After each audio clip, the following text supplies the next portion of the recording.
I'm Erica Hill, your Retirement Education Specialist. Today we'll go over a video that answers the question for you, are you ready to retire? Kansas City Public School Retirement System. Are you ready to retire?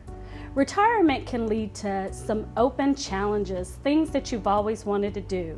Create hobbies, travel more, spend more time with your family, enjoy things that you haven't had an opportunity to enjoy, volunteer, or even work a part-time job. So the big question we're asking is, are you ready to retire? Make your plan to retire. You don't have to be rich to retire, but you do need a plan to retire. Consider your expected expenses. Most people spend majority of their money in housing, transportation, food, health care, and other basic necessities. So where does your expected income come from? Your expected income is going to come from Kansas City Public School Retirement System, Social Security, and personal investments. Think of that as your three-legged stool to retire.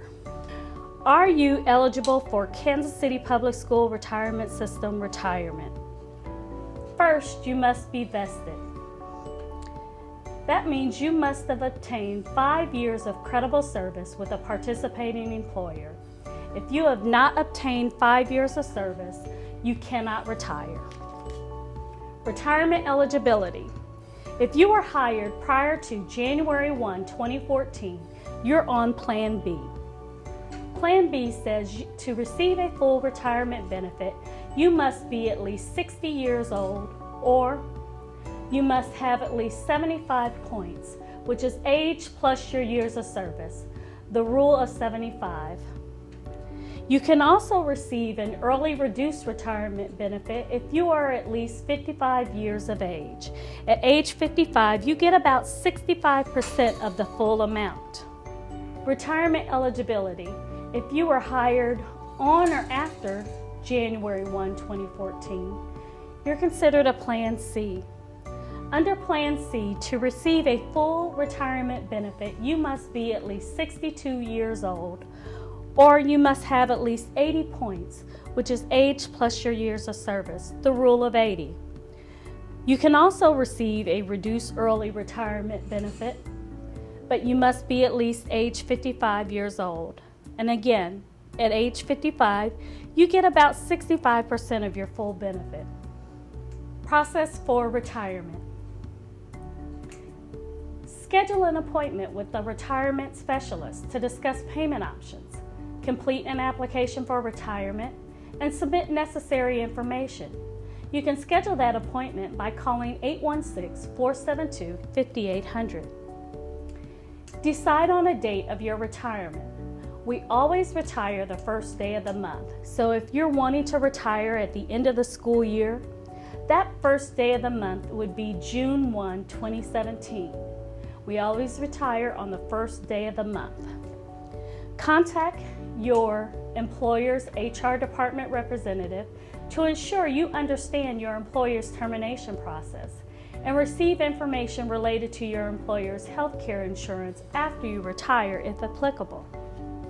There's a checklist for your appointment. For your appointment, you must bring a certified birth certificate or non-expired passport. You must bring your beneficiary or survivor's Social Security number, birth date, birthplace, address, and telephone number.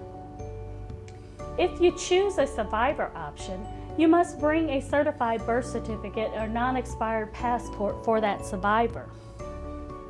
You must also bring a voided check with your bank account and routing number to establish direct deposit of your retirement benefit. Due dates. These are a list of dates when you can submit your application for retirement. We are required to have your retirement application no earlier than 90 days before you retire and no later than 30 days before you retire. So someone wanting to retire June 1 should schedule an appointment between March 1st and April 30th to complete their application. April 30th is the last day to complete an application for retirement. Benefit options. There are 4 options to choose from. A basic benefit, option number 1, which is a 100% survivor option, option number 2, which is a 50% survivor option, and option number 3, which is life only.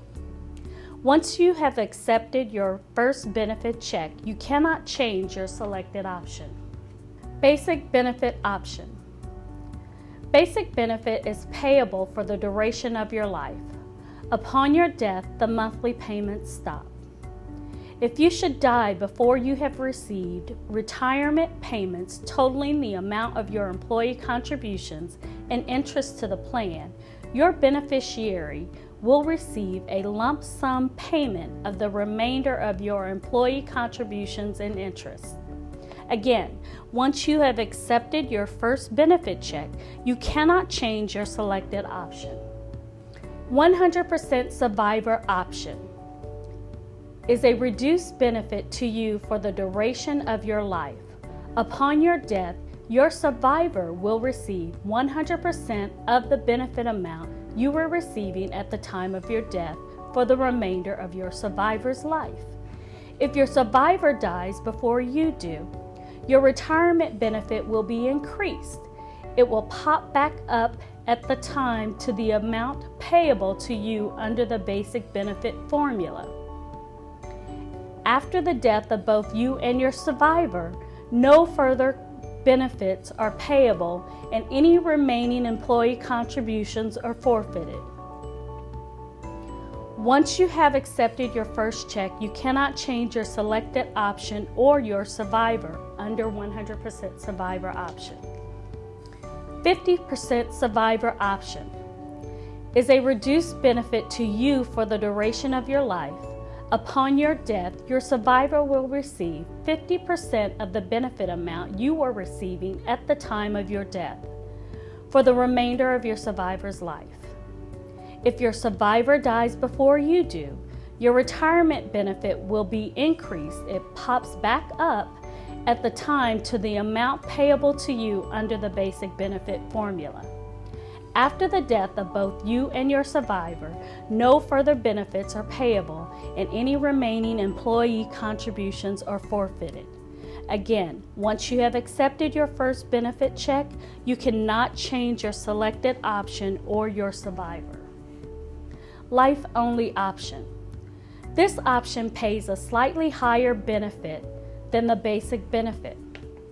If you should die prior to the depletion of your employee contributions and interest to the plan, there will be no payment to a beneficiary or your estate. Again, once you have accepted your first benefit check, you cannot change your selected option. Calculating your benefit. Your basic benefit is calculated using a formula that takes into account the following factors. Average final compensation. Your average final compensation for the highest 4 consecutive years of service, years of credible service, which is your total years of credible service to this system, and a multiplier. The multiplier is 2% for Plan B and 1.75% for Plan C. That calculation is average final compensation times the multiplier times the years of service to equal your annual pension benefit. Benefit calculation example. This is an example for a Plan B person. The member is 64 years old. The years of service is 15.375 and the survivor is 64 years old. We take the highest 4 consecutive years of service, $53,548.63, which is the average final compensation. We take that average final compensation and multiply it by 2%. We then take that 2% and multiply it by the years of service. That gives us the annual retirement benefit.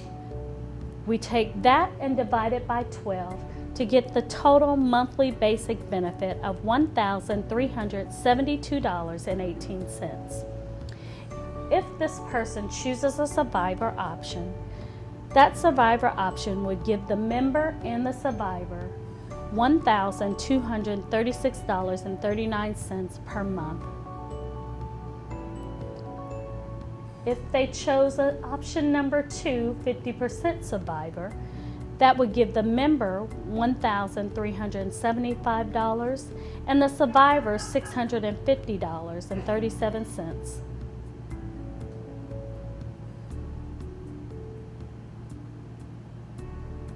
If they chose life only, that is $1,375.34. Again, we're looking at their average final compensation, which is based on the highest 4 paid consecutive years of service, years of credible service.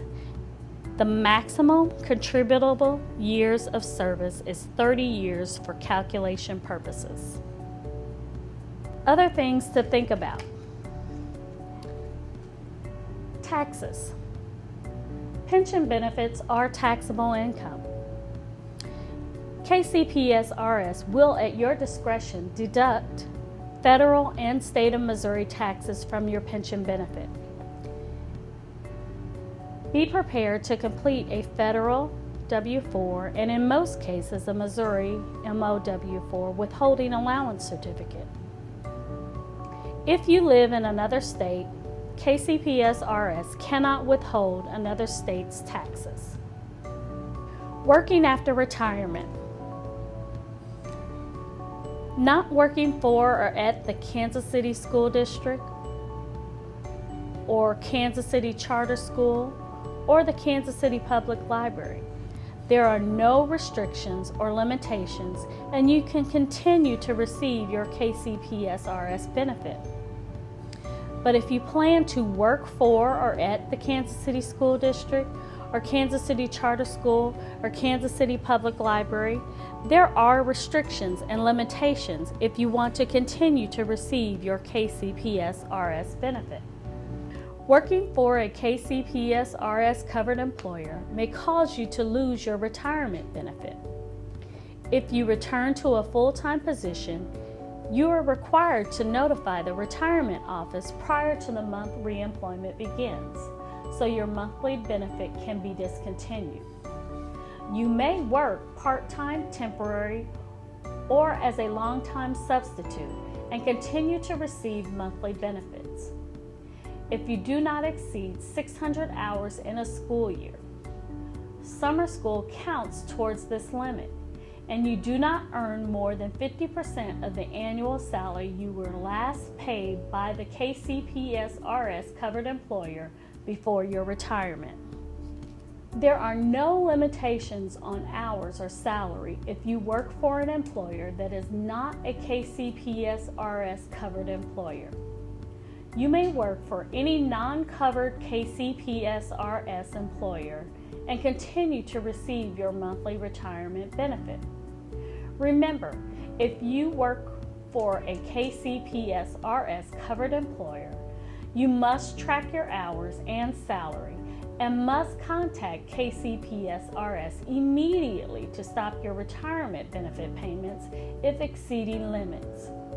Failure to do so will result in your repayment of benefits you received during that time. Don't risk losing your benefits. Healthcare options. If you are a school district employee, talk to the district HR staff. You may be able to continue your health insurance and/or dental insurance. You will need to complete a group health and/or dental application at the time of your retirement. Insurance is the exact same coverage you had at the district. You will be billed directly from Blue Cross Blue Shield Insurance Company. If you wish to cancel your health and/or dental insurance coverage once you retire, you will need to contact Blue Cross Blue Shield directly. Once you discontinue coverage, you will not be able to re-enroll at any time. If you are a public library or charter school employee, please contact your HR office for more information about health insurance or options available to you.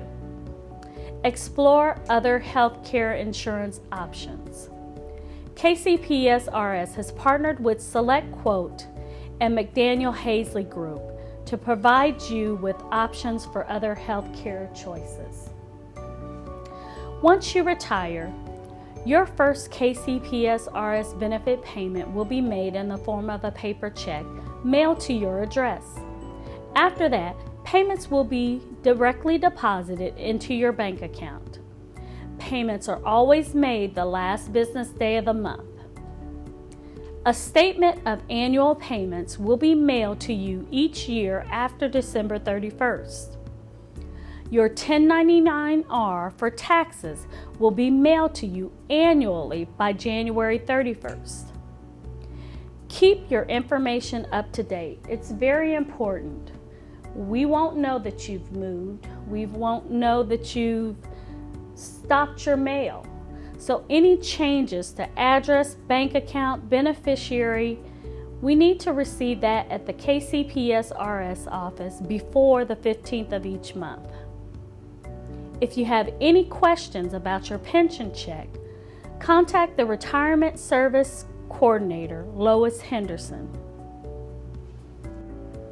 Stay informed. Visit our website, www.kcps.org. There you can create your My Account and stay informed. Follow us on Facebook. Better yet, like us on Facebook, Kansas City Public School Retirement System. We're here to help you answer any questions you have. Call us. We're always available Monday through Friday, 8 to 4:30. Thank you.